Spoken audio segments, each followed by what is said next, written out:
Welcome to another episode of Kung Fu Conversations. Just your good buddies, Owen and Randel, for another episode, talking about all kinds of stuff. Let's go ahead and go through our role. So we are Kung Fu Conversations. You can email us at kfconversations. You can find us on Instagram, Facebook.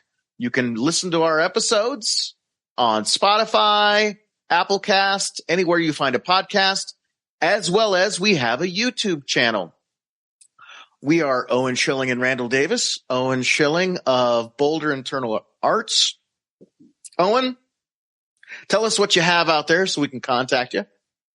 The best way to reach me is either through the Boulder Internal Arts Instagram, or you can reach me through my blog at BoulderInternalArts.com. And I am Randel Davis at Red Force Chinese Boxing, where I teach Wong Q lineage of Wing Chun. And you can reach me on Instagram, or I have a Facebook page. And you can also support our show over at Buy Me a Coffee. Our handle over there is Kung Fu Con Pod. That is Kung Fu Con Pod. And I am working today. I'm going to do some shout outs, and then you've got some great news about our show as far as listenership status. But let me do some shout outs real quick. Later on today, I'm going to be working on our new t-shirt company that we're going to be working with. I'll tell everyone about that and tag us when all of that gets done. But one of our guys behind the scenes at Kung Fu Conversations is my awesome roommate, Sam. Shout out to Sam. Thank you for helping us so much. You've helped us quite a bit with a few things. Another one is Spencer Nutella. You can find Spencer Nutella on Instagram at Goju Spencer. And he did all the awesome artwork for our show. And then last but not least, I don't think I've ever mentioned this person, which I'm ashamed of. Our awesome original opening theme song is called A Walk Through the Red Forest. And it was produced and made by my friend, Alden Groves. You can find Alden Groves over on Spotify or on Bandcamp, either as Alden Groves, Alden, Groves, Groves, and support him and his music journey. He moved from Colorado 3 years ago to make it big in New York, but before he left, he made us our original piece of music, which everyone always talks about. His other handle that he goes by is Evoke, Evoke. And you can check out Alden Groves and all of his amazing music. I also have a couple of shows to shout out to. I've got a shout out to the Martial Arts Mania podcast with my friends AJ and Gavin. Those guys have an amazing show. If you watch martial arts movies, which who doesn't? AJ and Gavin will break down a movie, and not only do they talk about what's going on in the martial arts movies, but they also know a ton of information and behind the scenes stuff. And so those guys are super knowledgeable, but they've mentioned our show a few times. So I wanted to say thank you to them. And another show that's mentioned us a few times is a new addition that I started listening to, the Formless podcast. So I wanted to thank those guys, and thanks for helping get our show out there. And Owen, could you tell us what's going on with our show? You had some numbers and stats that I thought were absolutely mind-boggling. Could you share that with the crew? Good stuff. Mm-hmm. Yeah. So, sort of the Spotify at the end of the year provides some analytics and some statistics about, your podcast. So as I was going through this today, we found there was really, really fascinating stuff. And I just wanted to kind of share that with the audience. And, so essentially 80% of our audience has found us in the last year, which is just absolutely spectacular and fantastic. Where, I can't even tell you how awesome that is. And how excited we are about it. The number one episode that we had, in this last year was our episode of the interview that we did with Sonny Mannon. And it was by far our biggest one. So thanks and shout out to Sonny for that. And thanks for all the listeners, Absolutely. Really makes a big, big difference for us. And we value everybody. And sort of last but not least, 2 more points. We hit 20,000 listens on Spotify. That is so mind blowing. I think it was 6,000 the first year, and you and I were so blown away because, and I need to tell the audience something, and I don't know if I've ever told you this, Owen. So you're on the know now. Uh-oh. Our show has been grown organically. I have not paid a dime, neither has Owen, to advertise our show. There are places on Instagram, there are ways on Facebook that I can pay a little bit of money and it shares it to tens of thousands of people. There's even ways to do it on like Spotify, Applecast, and YouTube, but we've never advertised. This has all been word of mouth. And so first off, we need to thank the audience for that. And second, please feel free to tag us and share. And even if you don't agree with the episode, tag us and share. You know, there are some times that I'll listen back to some of our older episodes and I'm like, do I still believe that? So, you know, we're not going to be offended. We're pretty thick-skinned martial artists as well as human beings. So if you don't agree with us on something, first off, don't be afraid to share it with us. And 2, go ahead and tag it and share it and be like, these guys are full of shit over here on this episode. But this episode is really, really good. So share those as well. And thank you. And I was going to mention that, you know, while we're talking about sharing, that our most shared episode was the interview you did with Kevin Secures. And that's really cool. It was a great interview. And, it was exciting to see something that was a little bit outside of our wheelhouse get shared so much. That's amazing too. You know, what a great guy. Yeah, totally. And, you know, I actually shared that information with Sonny today and Coach Kevin Secures, and they both said anytime you wanted us back on the show, to come on back. Maybe it could be a topic or things like that. And that might be something that we do in the future. I've got some ideas on round robin stuff. Owen and I are always trying to make the show a little bit better for the audience. And, you know, it's a little tough because, you know, we're 9 to 5 guys. But that being said, I think for 9 to 5 guys and growing this show organically, one, we have to thank the audience for helping share our show.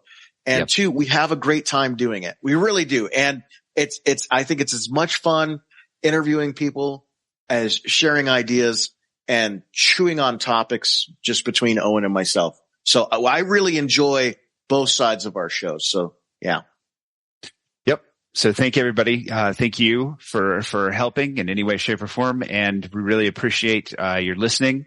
And, you know, 2020, we got some good stuff in 2024 coming up and we're really excited about it. So, you know, keep listening. Absolutely. So our topic for the day is, will Chinese martial arts be here in 100 years? And why don't I start, Owen? So I'll give you something that you can throw across, the screen at me. I think it will be. I think there will be small pockets that train it with an understanding of forms. I think how do I say this? The amount of people that can take the forms and have the drills, do the 2-man person work, and make it applicable for combat will continue to dwindle. I really believe that. I think one of the things that will change that maybe is older generations being more open to share, as well as technology. Technology might help in that curve. Now, another one, and I'm not going to share the guest. I don't want to spill the beans, but another one might be, you know, Sanda really doesn't look like Chinese Kung Fu, does it? It's been called Chinese kickboxing. And so I really love Sanda. I think it's super effective. I think it's great for a combat sport. And I think it can be married very well into practical application for street defense. I think what's great about something like Sanda is it's a great place to check out your skills, and you can dial it up and you can dial it down. but does it look like they're doing Hunga out there? Does it look like they're doing Choi Li Foot out there? Does it look like they're doing Tongbei or 7-star praying mantis? Mm-hmm. So my question is, do we use a template like Sanda and say, okay, all the northern mantis guys can use 3 or 4 moves that are distinct to maybe 7-star. Maybe the 7-star guys get together and they're like, we've got these 6 moves that are very much ours. So why don't we try to marry that into a Sanda format? Or the Wing Chun guys are like, okay, we can use these 10 moves even with padded gloves on. What would that be and how would that look? This is just some ideas and some thoughts and some opinions and things like that. But that might be one way to do it. I think karate has a slight advantage to the Chinese arts in like a competitive ring one-on-one fighting scenario. And it looks like, when they spar, even Taekwondo to a point, it looks like that system. It looks like Taekwondo. It looks like karate. The Chinese martial arts, a little less so. And then I guess maybe a question would be, is that because these systems don't really have a good sparring strategy or system to them?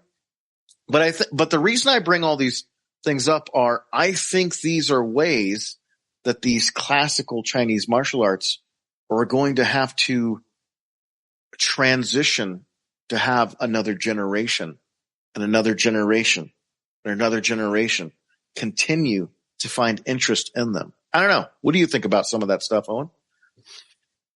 Well, of course, I think it's a sort of a big, complicated topic, and we could probably have several different podcasts on this if we were to really drill down.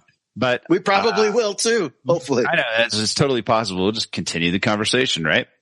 But, I think that to sort of rhetorically answer the question that we asked at the beginning, yes, I think Chinese martial arts will be around. Now, what state will they be in? How will they be practiced? What will it look like? What will its popularity be? Yeah. That's up for grabs. And that's a challenge, to sort of, forecast what the future looks like in that way. But I mean, if you look at the way things are now, it's challenging, to be totally honest, and I think a lot of traditional martial arts are experiencing this, but I think Chinese martial arts in general is really, it's challenging. If you're in a certain type of, how do I say this? If you're in a certain niche in Chinese martial arts, I think it's a little bit easier to run a school, say, or have, and maybe not a full-time school, but I was thinking of Kung Fu Genius, and he has a very sort of successful school, and he works his ass off to make that happen. Absolutely. But, and he deserves all the success that he finds with that. But it's encouraging when you can see somebody like that. Now, I think the art also sort of lends itself to that level of success, because a lot of people, when you sort of scratch the surface of Bruce Lee, you'll come up with Wing Chun, and then people get interested, and Bruce Lee's always sort of that's a great point. The flagship in that way for that particular art. And a lot of people, it's really, I think, had kind of a resurgence with the Donnie Yen movies and the Ip Man movies over the last 10 years or so, for better, for worse.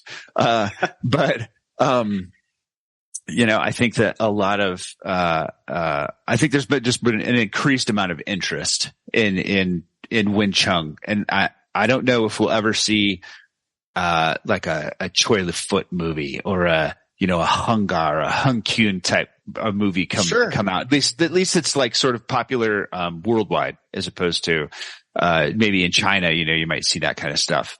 Well, they've made a few Wong Fei Hung movies, but I love those movies. Stuff like that. I do too, but those are great movies. They're not doing Hunga in those movies. I mean, no, they're not. It's definitely wushu, and then all of a sudden you see him break out and do a tiger crane stance. No, that's that wasn't it. But I guess you could say the same thing for the Ip Man movies. So, that's what I was just going to say. Yeah. So it's always where sort of reality meets, Hollywood or the movies. And in that way, I think that that's where it might be experiencing its biggest loss because, the expectation that's being set on the screen or when people, visually people have a certain expectation, even with Ip Man or Wing Chun, what's this going to look like? Oh, it looks like that. It looks like Donnie Yen doing that. And then they go out and they see it. Or, for something like, Michael, I know that the Grandmaster had been pretty popular and there was a few, you can even bring that back and start talking about, The Last Airbender, right? I've had people show up in my class who thought that that's what the thing was. Like, oh, well, no, I want to they didn't say airbending because they'd done at least enough homework to figure out that it was Bagua. Sure. But the reality turned out to be that what they were seeing is not what they were getting. And it's for just the simple fact that like, I think a lot of people have this confusion around like what they see visually. They think they can just sort of do it. And then that's the thing. Oh, I can just walk around in a circle and I can just keep my arms out. And all of a sudden I'm doing Bagua, or I, it's like I joke that people are just sort of flapping their arms and legs around and walking around in a circle and they think they're doing Bagua, which is, so far from the truth, I can't even begin to get into that. But, as an aside that, just sort of the way that I see things going, at least at my level as a teacher and then sort of in the larger culture, I think it's tough. It's a tough sell. Now I got a question for you and I'm going to pick on you a little bit because you're bringing up Bagua and this kind of is a topic that we bring up a lot. A lot of other shows I've heard in the Kung Fu realm bring this topic up a lot too. Mm-hmm. Are they looking at it and could they be passed on to a Wushu school that does Bagua? Because there's competition forms that are Bagua. Sure. That look nothing like what you teach. Yes. But and they yeah. They I was going to say they certainly look more like what you're going to see on TV. You're going to see in the movie. You're going to see, and that's the sort of the standard Chinese wushu forms, the competition wushu forms. Yeah, that's definitely that's what it looks much more like that. But the problem is even from sort of just a basic, I'm going to learn that form standpoint, those wushu athletes, they work their asses off. Sure. And so, I just look at the level of interest and input and, it takes years of work to get to the level where you're going to start to even look like whether it's traditional or whether it's, competition wushu and people say it's Bagua. And that way I kind of look at it and I go, well, it doesn't really matter because the amount of work is immense. And I don't think a lot of people are prepared for that these days. I don't see a lot of that.